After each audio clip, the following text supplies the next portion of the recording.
నమస్తే, welcome to Abhinav Bharat. Varahi సభపై ఇంకా విమర్శల బాణాలు కొనసాగుతూనే ఉన్నాయి. ఒకవైపు ప్రకాష్ రాజ్ పవన్ కామెంట్లను టార్గెట్ చేస్తున్నారు.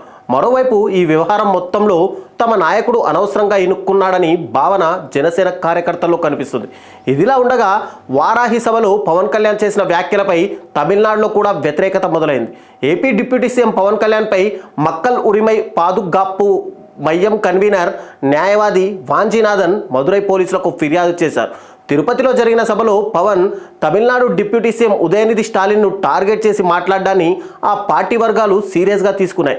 పవన్ వ్యాఖ్యలు బెదిరింపు ధోరణిలో ఉన్నాయని ఫిర్యాదులో పేర్కొన్నారు. ముస్లింలు, క్రైస్తవులు వంటి మైనార్టీ ప్రజలపై ద్వేషాన్ని వెళ్ళగక్కుతూ మాట్లాడిన పవన్పై చర్యలు తీసుకోవాలని ఫిర్యాదులో పేర్కొన్నారు.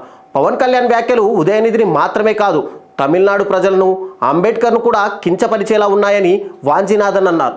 రెండు రాష్ట్రాల మధ్య విభేదాలు సృష్టించేలా, విద్వేషాలు రగిలేలా పవన్ కళ్యాణ్ ప్రసంగం ఉందన్నారు. యేసు, అల్లా గురించి తప్పుగా మాట్లాడితే దేశాన్ని తగలబెట్టేస్తున్నారని పవన్ అన్నాడని, అలాంటి ఘటన ఎక్కడ జరిగిందో చెప్పాలని ప్రశ్నించారు. పవన్ వ్యాఖ్యలు 153A, 196 1A, 197 1D, 352 సెక్షన్ల కింద నేరపూరితమని తెలియజేశారు. తిరుపతి లడ్డూ వ్యవహారానికి క్రైస్తవులు, ముస్లింలకు సంబంధం ఏంటో చెప్పాలని వాంజీనాథన్ తన ఫిర్యాదులో ప్రశ్నించారు.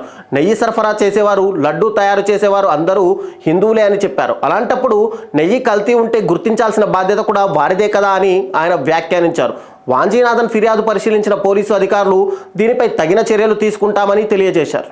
నాయకులారా, మీ పనితనం మీ అధినాయకులకు తెలియజేయాలనుకుంటున్నారు. ప్రజలారా, మీ సమస్యలను మీ నాయకులకు తెలియజేయాలనుకుంటున్నారు. ప్రజా సమస్యల పరిష్కార వేదిక మీ అభినవ్ భారత్.